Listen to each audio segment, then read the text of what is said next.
Bismillahirrahmanirrahim. Assalamualaikum warahmatullahi wabarakatuh.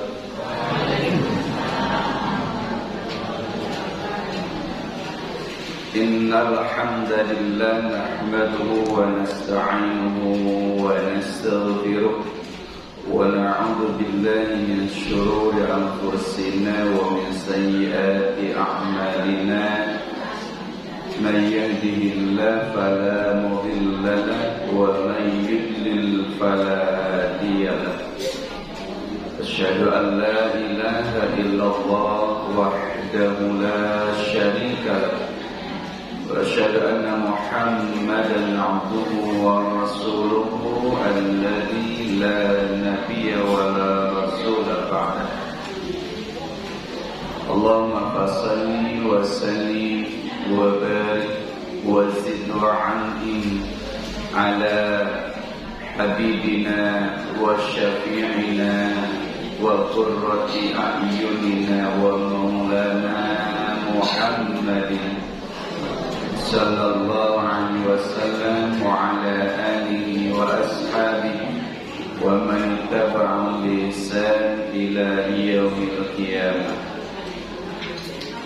وبعد فقد قال الله تعالى في القرآن الكريم أعوذ بالله من الشيطان الرجيم بسم الله الرحمن الرحيم يا أيها الذين آمنوا إذا لقيتم الذين كفروا زحفا فلا تولوهم الأدبار Sadaqallahul azim. Allahumma arhamna bil Qur'an. Bu, damai. Kegentasan nyari asna bunyi. Nah, biarlah ke ibu-ibu nyari. Bu, ayah, buaya.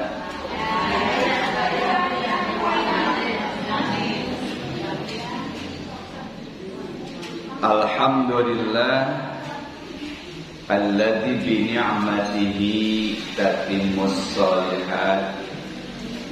Segala puji, keagungan, kesempurnaan hanya milik Allah yang dengan segala nikmat, karunia dan kebaikannya kita dapat hadir bersama-sama dalam tadarus Al-Quran yang mudah-mudahan Al-Quran menjadi petunjuk, menjadi bimbingan bagi kehidupan kita di dunia, ke jalan yang lurus, ke jalan yang benar untuk mendapatkan ridha Allah Subhanahu wa ta'ala. Dan juga mudah-mudahan setiap hurufnya, setiap ayatnya menjadi syafaat kelak di yaumul qiyamah, menjadi pembela kita, menjadi penolong kita, menjadi penyelamat bagi kita di hari penghisaban, hari perhitungan, hari pembalasan, yaitu di akhirat. Di saat kita membutuhkan adanya penolong, adanya penyelamat yang akan menyelamatkan kita dari kesusahan kehidupan di akhirat nanti, maka Al-Quran yang kita baca, Al-Quran yang kita pedomani, itu akan menjadi pembela kita. Di dalam kitab Riyadhus Shalihin ada sebuah riwayat yang menyebutkan bahwa Al-Qur'anu hujjatun laka au 'alaika. Al-Qur'anu, bahwa Al-Qur'an itu hujjah, jadi pembela, jadi bukti keimanan kita, bukti ketaatan kita, bukti ketakwaan kita kepada Allah. Au 'alaika, atau justru Al-Quran akan mendakwa kita, akan menuntut kita. Karena kita tidak beriman kepada Al-Quran, karena kita tidak berpedoman kepada Al-Quran, karena kita tidak mengamalkan Al-Quran, maka nanti Al-Quran akan menuntut kepada kita. Hujjatun 'alaika. Jadi Al-Quran bisa sebagai hujjatun laka, hujjatun lana, au 'alaina. Kalau hujjatun lana, menjadi hujjah, menjadi pembela, menjadi penolong bagi kita dengan keimanan kita kepada Al-Quran, dengan menjadikan Al-Quran sebagai petunjuk kita, dengan menjadikan Al-Quran sebagai pedoman hidup kita, dengan mengamalkan Al-Quran, maka Al-Quran akan menjadi pembela kita. Tapi ketika Al-Quran kita tinggalkan, Al-Quran kita tidak pedulikan, Al-Quran kita tidak benarkan, Al-Quran kita tidak jadikan pedoman dalam kehidupan kita, maka Al-Quran itulah yang akan menuntut kita. Kenapa kita tidak beriman kepada Al-Quran? Kenapa kita tidak mengikuti petunjuk Al-Quran? Kenapa kita tidak mengamalkan Al-Quran? Wa na'udzubillah min dzalik, dan kita berlindung dari itu. Hadirin rahimakumullah, kita akan melanjutkan tadarus Al-Quran, ya, masih surah Al-Anfal ayat ke-15, ayat ke-16. Insyaallah 2 ayat ini yang nanti akan ada kajian tentang As-Sab'ul Mubiqah, 7 dosa besar yang harus kita hindari. Hadirin rahimakumullah, kita terjemahkan sebelum kita ambil pelajaran dan hikmahnya dari 2 ayat ini, yaitu surah Al-Anfal ayat 15 dan 16.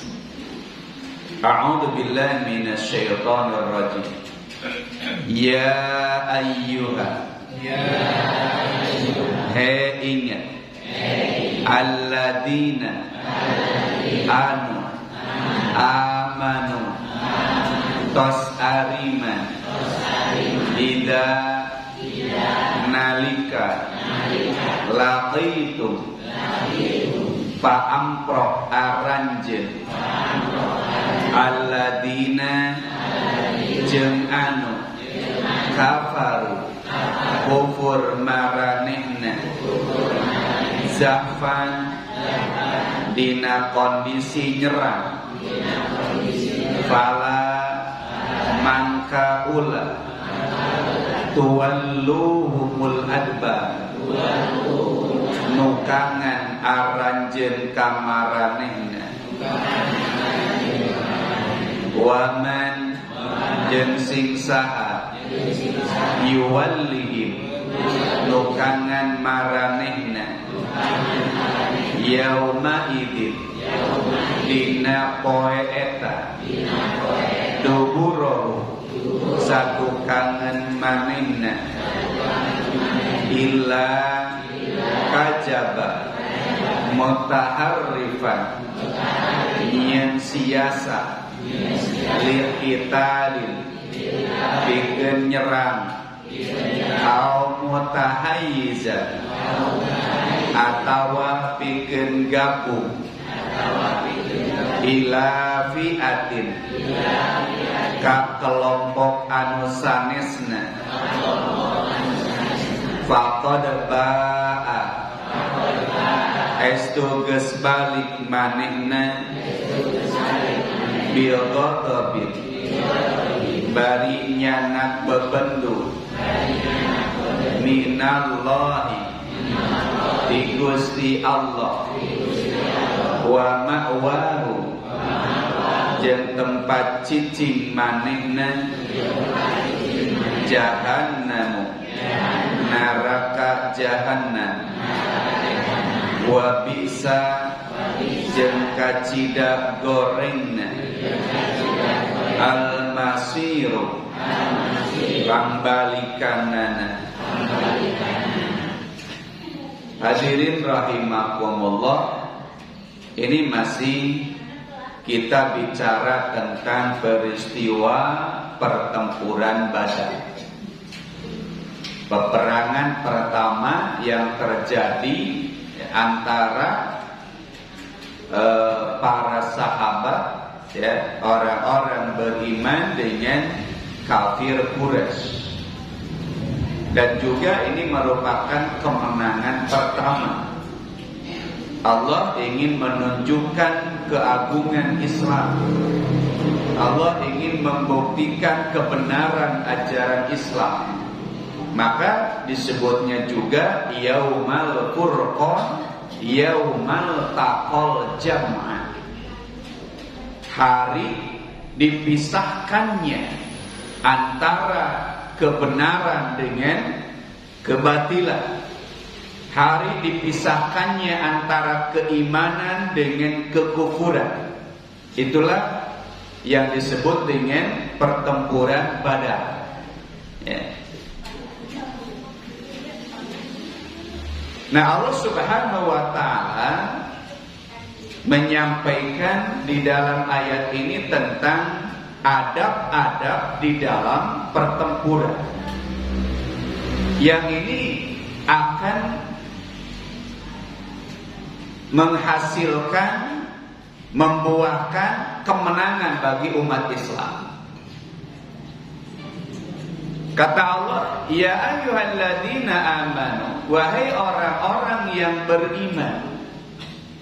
beriman kepada janji Allah bahwa Allah akan menolong, Allah akan memenangkan, Allah akan menurunkan pertolongan, bantuan kepada orang-orang yang berjuang di jalan Allah Subhanahu wa ta'ala.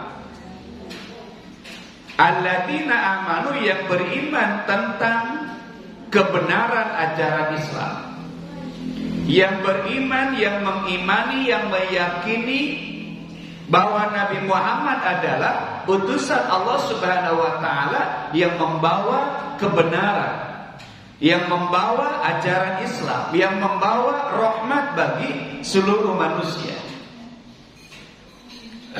Alladzina amanu, yang mengimani kebenaran-kebenaran dari Allah Subhanahu wa ta'ala.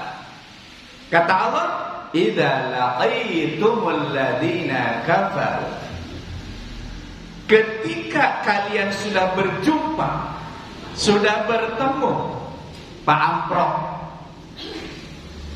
jadi sudah berhadapan-hadapan. Laqiya itu berjumpa, bertemu. Iltaqa, yaltaqi itu bertemu. Sudah berhadapan-hadapan, Pak Amprok. Alladzina kafaru, dengan orang-orang kafir Quraisy di sini. Ya. Wahai Rasulullah, wahai para sahabat, kalau kamu sudah berhadapan-hadapan dengan orang-orang kafir Quraisy yang hendak menyerang kalian, yang hendak memerangi kalian, maka kata Allah Subhanahu wa ta'ala, fala tuwalluhumul adbar.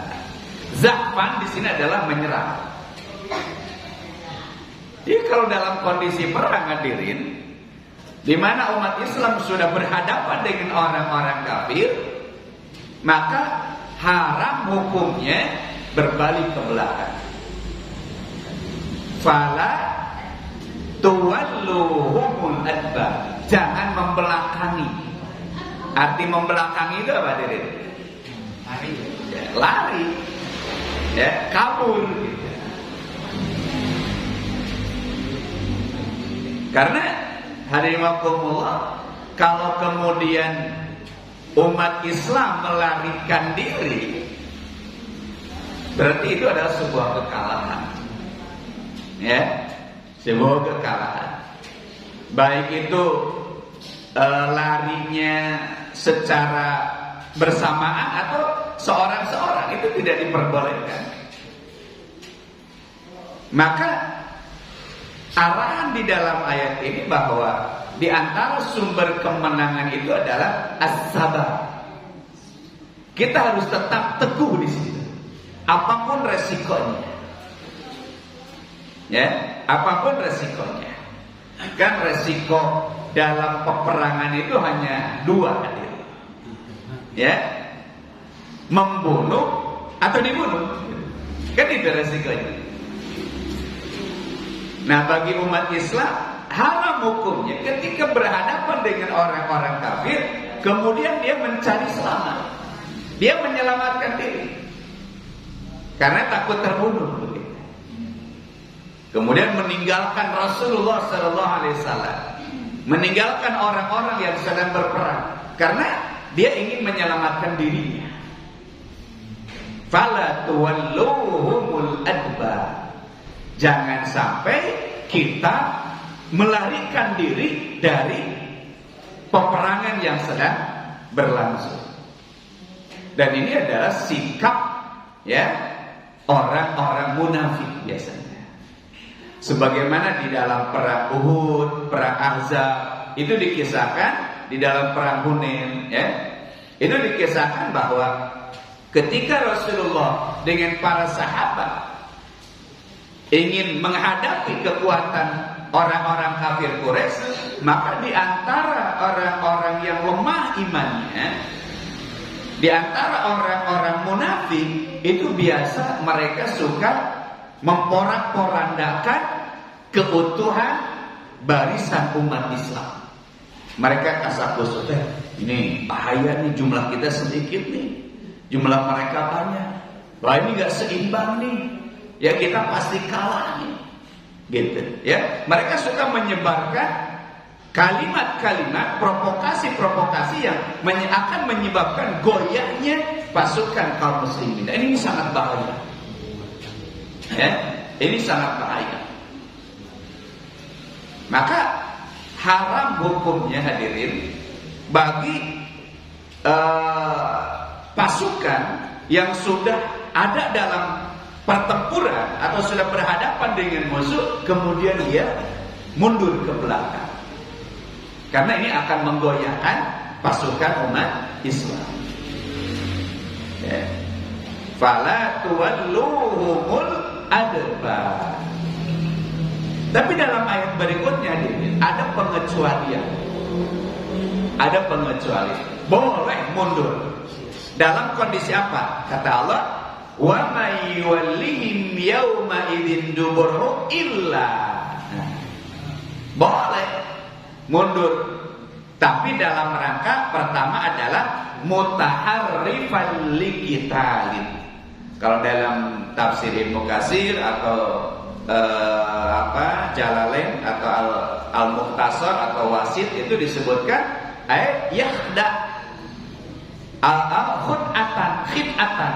Jadi dalam rangka mengecoh, dalam rangka memperdaya musuh. Jadi seakan-akan mau mundur, ya, padahal dia mencari strategi. Nah, ini pernah terjadi dalam pertempuran Uhud, yang dilakukan oleh pimpinan pasukan Khalid bin Walid sebelum beliau masuk Islam. Kan pada saat pertempuran Uhud itu kaum muslimin hampir meraih kemenangan. Pasukan Quraisy itu sudah terpukul mundur, hadirin. Ya, bahkan sudah meninggalkan harta rampasannya. Nah, pesan Rasulullah pada saat itu, apapun yang terjadi, ya, orang-orang yang ditugaskan menjaga, mengamankan kaum muslimin dari arah bukit itu tidak boleh turun, apapun yang terjadi. Baik kaum muslimin kalah ataupun mendapatkan kemenangan, jangan pernah meninggalkan pos ini. Itu pesan Rasulullah. Tapi apa yang terjadi? Kemudian di antara mereka, sebagian mereka turun, ya, karena sudah menganggap bahwa ini sudah selesai, kita sudah menang. Pada saat itu kaum kafir Makkah itu dipimpin oleh panglima perang yang tidak pernah kalah. Siapa namanya? Khalid bin Walid, yang kemudian masuk Islam. Dan setelah masuk Islam, beliau selalu memenangkan pertempuran-pertempuran itu melawan orang-orang kafir. Jadi ahli strategi beliau, Khalid bin Walid. Khalid bin Walid melihat, wah ini lengah nih, kaum muslimin sudah lengah. Maka beliau berbalik, ya, memutari bukit itu. Kan bukit Uhud itu misalnya seperti Gunung Galunggung agung, kan alit naik koget biasa. Berbalik, kemudian memukul mundur kaum muslimin sampai Rasul berdarah-darah. Ya, ini tadi faktor yang pertama yang akan Allah berikan kemenangan kepada umat Islam kalau umat Islam itu sabar, umat Islam itu teguh. Ya, apapun resikonya dia tetap, ya, berjuang. Itu akan mendapatkan kemenangan dan pertolongan dari Allah Subhanahu wa taala. Bagi seorang mukmin dalam pertempuran itu tidak ada kamus kalah. Karena apa yang disebut dengan ihdal husnayain, satu di antara dua kebaikan. Apa itu satu di antara dua kebaikan? Menang, meraih kemuliaan, terbunuh, meraih syahid. Itulah dua kemuliaan. Satu di antara dua kemuliaan. Ihdal husnayain, istilahnya itu. Kan umat Islam begitu hadir. Ya. Orang tua dulu, para pahlawan dulu, Allah menjanjikan dua bagi mereka.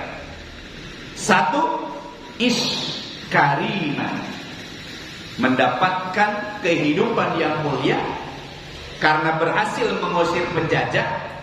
Adapun mereka yang terbunuh, maka mereka mendapatkan kemuliaan, kematian apa? Syahid. Nggak ada yang rugi. Tidak ada istilah kalah bagi umat Islam dalam pertempuran itu.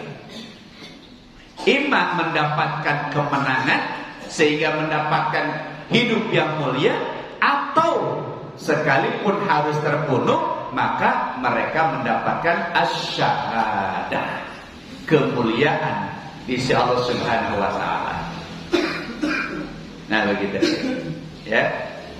Jadi yang dimaksud dengan ihdal husnayain.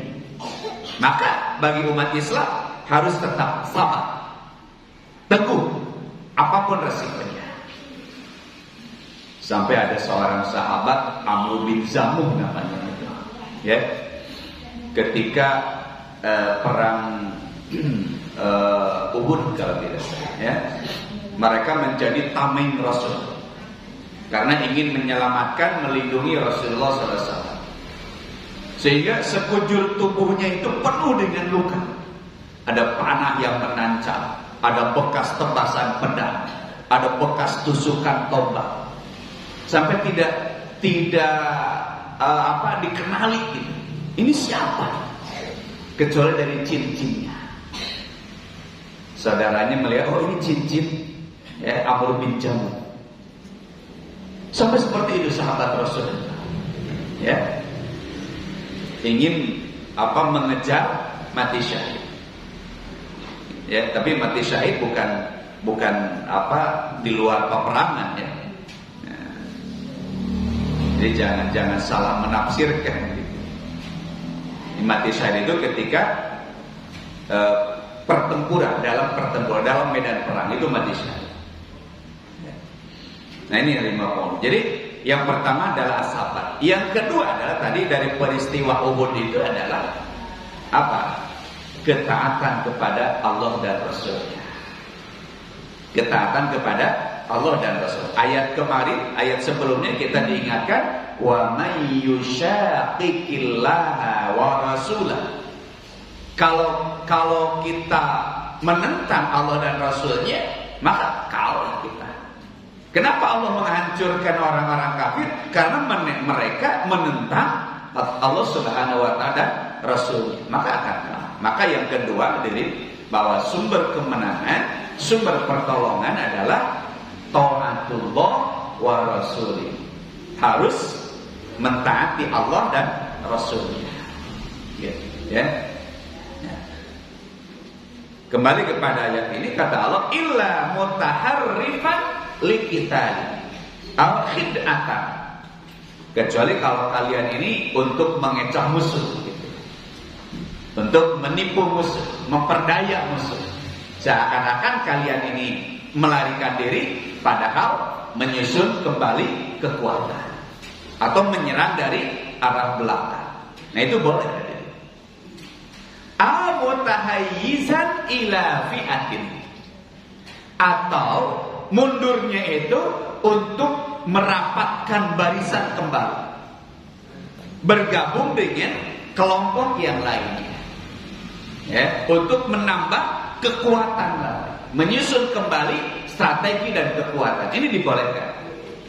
Mutahayyizan ila fi'atin, karena pada saat peperangan itu kan dibagi beberapa kelompok, ya. Seperti dalam perang Yarmuk itu kan dibagi 3 sayap, ya, pasukan di tengah, pasukan sayap kanan, sayap kiri. Nah, ketika sudah terdesak, misalkan yang tengah boleh bergabung dengan sayap kanan atau sayap kiri. Tentu harus sesuai dengan instruksi komando, bukan inisiatif sendiri, ya. Tidak boleh dalam peperangan mengambil inisiatif. Ini bahaya, ya, bahaya. Harus satu komando, ya, harus menurut sesuai dengan perintah komandan. Kacipta upami menuju perang, masing-masing prajurit punya inisiatif masing-masing, ya, ribut gitu, ya, bahaya itu.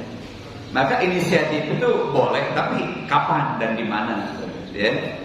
Kalau dalam urusan berjamaah itu tidak diperbolehkan. Kalau sudah ada komando, nah itu harus satu komando. Tidak boleh ada inisiatif. Jadi yang kedua, kapan dibolehkannya mundur itu?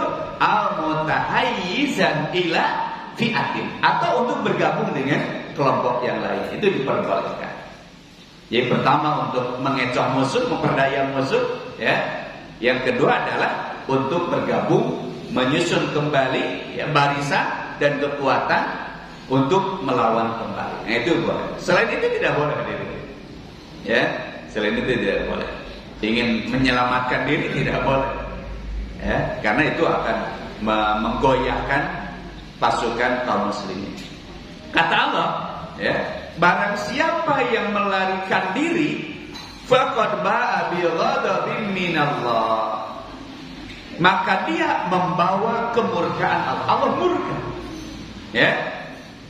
Allah marah bagi orang yang merusak pasukan kaum muslimin, kesolidan, keutuhan barisan umat Islam. Allah tidak senang itu. Dan Allah mengancam wa ma'wahu jahannam. Ini diancam dengan apa? Dengan neraka.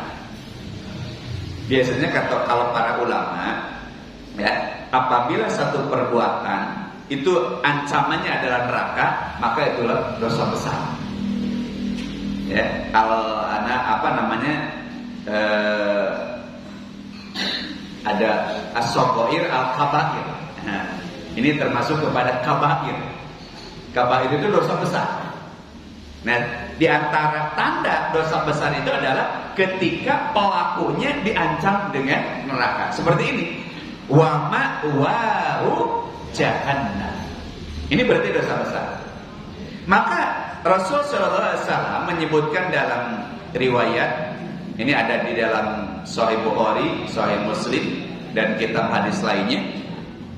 Rasul menyebutkan ijtanibus sab'al mubiqati.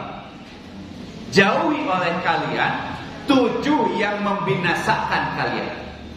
7 amalan yang bisa membinasakan kalian, yang menghancurkan kalian. Qalu, para sahabat bertanya, ya Rasulullah, wa ma hunna? Wahai Rasul, apa itu? Apa 7 amalan yang membinasakan itu? Qala, Rasul menjawab, asyirku billah, mensekutukan Allah, wa sihru, sihir, wa qatlun nafsil lati haramallahu illa billah, membunuh, wa aklu riba, memakan harta riba, wa aklul malal yatim, memakan harta anak yatim, wa awali yaumaz zahfi, kabur dari medan peperangan, wa qatlul muhsanatil mu'minatil ghafilah, memfitnah perempuan yang solehah melakukan berzina. Ini 7 dosa besar. Ini bahaya. Ya, 7 dosa besar di antaranya. Yang pertama apa? Yang pertama adalah asyirku, syirik. Apa itu syirik? Menyembah sesuatu selain Allah, beribadah kepada selain Allah, syirik. Ya, sujud kepada selain Allah, ruku kepada selain Allah, berdoa kepada selain Allah, istighosah kepada selain Allah. Itu syirik. Ya. Nah, dalam surah Luqman Allah menyebutkan bahwa syirik itu adalah termasuk dosa besar. Ini nasihat Luqman kepada putranya.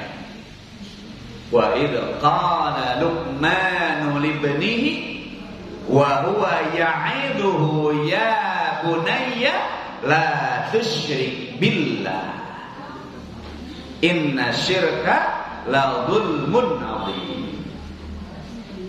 Ingat ketika Luqmanul Hakim berkata kepada anaknya, wa huwa ya'idu, menasihati, mau'idah itu nasihat. Isi nasihatnya kepada anaknya, ya bunayya la tusyrik billah, wahai anakku, jangan pernah mensekutukan Allah. Kenapa? Inna syirka la dzulmun adzim. Karena syirik itu, mensekutukan Allah, beribadah kepada selain Allah, itu adalah dosa besar. Dzulmun adzim, dosa yang besar, dosa yang tidak terampuni. Barang siapa yang mensekutukan Allah, kemudian dia mati dan tidak sempat tobat, maka Allah tidak akan mengampuni dosanya. Innallaha yaghfiru la yaghfiru ayyushraka bihi syai'an wa yaghfiru ma duna dzalika liman yasha. Allah tidak akan mengampuni dosa syirik. Ini bahayanya syirik ini. Dosa yang tidak terampuni oleh Allah. Ya. Maka Luqmanul Hakim berwasiat kepada anaknya, ya bunayya la tusyrik billah. Ini juga wasiatkan oleh kita kepada anak-anak kita. Jangan sampai anak-anak kita melakukan kemusyrikan apapun bentuknya. Wasiatkan kepada anak-anak kita. Ya. Wasiat Luqmanul Hakim, ya bunayya aqimi sholat. Sholat wasiatkan kepada anak-anak kita. Ya.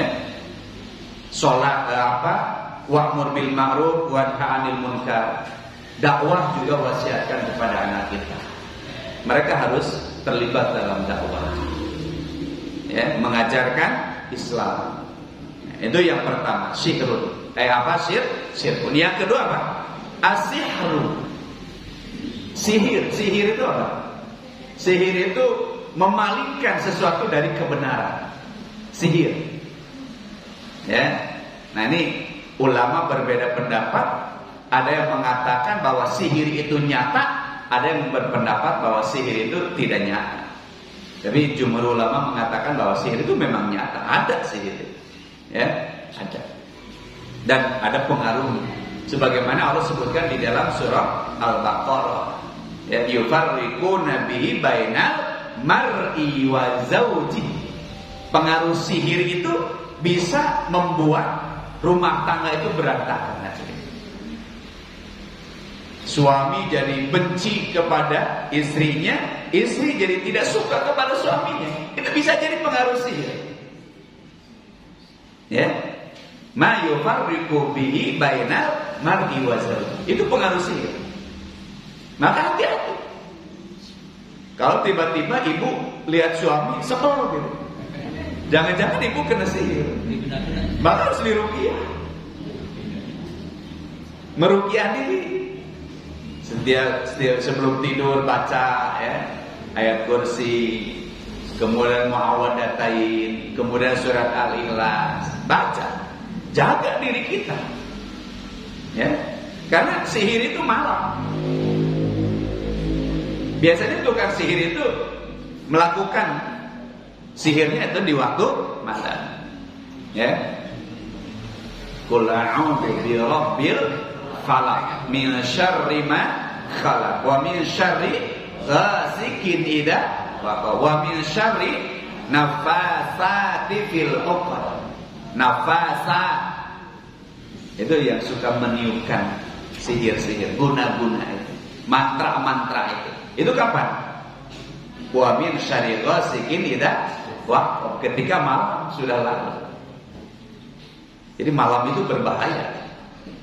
Makanya orang tua kita itu dulu kalau sudah menjelang maghrib gitu ya, sarutna, karena sana ulah-ulin sarutna, itu memang dari situ. Karena malam itu bahaya. Kejahatan-kejahatan itu biasanya waktu malam. Ya, wa min nafasati fil 'uqad, wa min syarri hasidin idza hasad. Ini bahaya malam itu, penuh kejahatan-kejahatan. Maka kita diperintahkan oleh Rasul sebelum idza awa ahadukum firasahu, ketika kita sudah mau istirahat, idza awa ila firas, ya. Maksudnya ketika kita sudah naik ke tempat istirahat, naik kasur gitu ya. Nah, sebelum tidur itu baca muawwadzatain, surat Al-Ikhlas, kemudian ayat kursi, itu melindungi diri kita sambil kita ya menyatukan tangan kita. Nah, setelah beres kemudian ditiup, diusapkan ke seluruh. Itu al-wiqayah, penjagaan diri kita. Begitu ya. Dan itu setiap malam harusnya menjaga diri kita dari gangguan-gangguan sihir ya. Nah, tentang sihir ini hukumnya hadirin, ini ada dua pendapat. Jumhur ulama, Imam Ahmad, Imam Malik, Imam Hanafi itu sepakat ya bahwa sihir itu kufur. Ya. Jadi pertama hukumnya adalah haram. Nah, haram ini apakah pelakunya kufur atau tidak? Ini dua pendapat. Pendapat jumhur mengatakan bahwa pelaku atau yang belajar yang melakukan sihir itu hukumnya kufur. Itu jumhur. Tapi kalau Imam Asy-Syafi'i, madhab Syafi'i, ya, itu tafsilan. Ya, harus dirinci. Ada yang menyebabkan kufur, ada yang tidak. Nah, gitu, ya. Seperti sirkus-sirkus, nah itu katanya tidak kufur, haram saja, gitu ya. Kan dulu suka ada ya sirkus, bukan sirkus, ada apa? Yang sulap. Nah, sulap yang menggunakan sihir itu haram, tapi tidak sampai kufur. Nah, yang kufur itu kalau yang menyebabkan pembunuhan, itu kufur. Ya, yang membahayakan itu kufur. Itu mazhab Imam Asy-Syafi'i. Tapi kalau jumhur, ya, jumhur ulama, jumhur mazhab yang lain itu menyatakan bahwa pelaku sihir baik yang belajar atau yang mempraktekkan itu haram. Mana dalilnya? Surah Al-Baqarah ayat 102. Wattaba'u ma tatlu syayatinu 'ala mulki Sulaiman wa ma kafara Sulaiman walakinna syayatina kafaru yu'allimuna an-nasa sihra wa ma unzila 'alal malakaini bi Babila Harut wa Marut wa ma yu'allimani min ahadin hatta yaqula innama nahnu fitnah fala takfur. Jangan kalian kufur. Ungkapan ini kepada siapa? Kepada yang belajar sihir. Jadi orang yang belajar, orang yang mempraktekkan sihir itu kafir. menurut surah Al-Baqarah ayat 102. Gitu, ya. Jadi nggak usah belajar sihir, apapun jenisnya, ya, apapun macam-macamnya, begitu ya. Ada sihir asihan, gitu ya, supaya dicintai, gitu. Atau sihir ya untuk merusak rumah tangga orang, gitu ya. Atau masukin baskom ke perut, gitu ya. Kan ada yang gitu. Itu semua sihir haram hukum. Ulama sepakat haram. Cuma masalah kufur dan tidaknya, kata Imam Syafi'i, tafsilan, harus dirinci. Kalau yang membahayakan sampai membunuh baru itu kufur, ya. Tapi kalau yang menipu saja, menipu mata, gitu ya, itu tidak sampai kufur, tapi tetap haram. Belajarnya haram. Jadi nggak usah belajar sihir, ya. Misalkan merubah daun pisang jadi uang, gitu.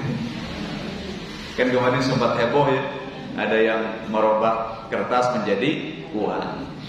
Nggak usah tertipu dengan hal yang seperti itu. Kemudian yang ketiga apa tadi? Waqatlun nafsa. Waqatlun nafsa. Pembunuhan. Pembunuhan itu termasuk dosa besar, hadirin. Wala taqtulun nafsal lati harramallahu illa bil haqq. Jangan kalian membunuh ya, jiwa yang diharamkan oleh Allah Subhanahu wa taala.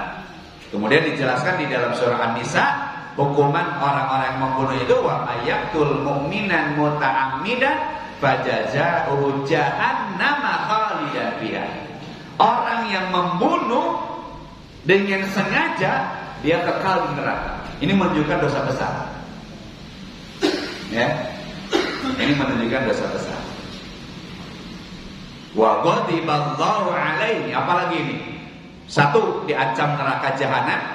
Dua, diancam murkanya Allah. Tiga, diancam apa? Laknat Allah Subhanahu wa taala. Wah, ini lengkap sih. Saking bahayanya pembunuhan. Ya, kenapa saya pakai baju hitam ini? Ya, karena ikut belasungkawa dengan kematian saudara kita, ya, saudara Ojol. Semoga tidak terjadi lagi. Ya, saya dapat kabar nanti di hari Senin ada demo, ya. Ya, mudah-mudahan tidak terjadi anarkis. Ya, kami menghimbau, saya bagian dari FKDM, ya, yang dibentuk oleh Bupati untuk menjaga stabilitas, ya, keamanan. Tolong ibu yang punya anak-anak, ya, kalau bisa dicegah, tidak usah ikut-ikutan. Khawatir nanti ditunggangi oleh orang yang tidak bertanggung jawab. Ya, sudah tersebar di media sosial ada seruan, ya, demo hari Senin. Ya, lebih baik anak-anak kita dilarang, ya, tidak ikut. Demo itu boleh kalau ya, diskusi, ya, itu boleh. Dan itu dijamin oleh undang-undang. Tapi kalau seperti sekarang, fasilitas umum dirusak, rumah-rumah dijarah, ini sudah tidak beres. Ini sudah tidak dibenarkan oleh apapun, agama ataupun aturan kita. Itu tidak diperbolehkan. Ya, apalagi sampai terjadi korban nyawa, ini sangat tidak diharapkan oleh kita. Khawatir ini situasi ini ada yang menunda, yang menginginkan Indonesia ini tidak damai. Ya, sudah PR-nya banyak, gitu, berat, ya, masalah ekonomi, gitu, ya. Dan juga, ya, para tokoh masyarakat hendaknya menyampaikan, ya, kalimat-kalimat yang menyejukkan lah. Jangan seperti yang sudah-sudah, kan ini banyak pemicunya, begitu ya. Masyarakat sedang lapar, begitu ya. Kemudian tiba-tiba tunjangan dewan naik, malah sambil joget-joget, kan ini terlalu menyakitkan. Bahkan ada kata-kata yang tidak layak disampaikan oleh seorang wakil rakyat. Nah, ini kemudian pemicunya. Dan ini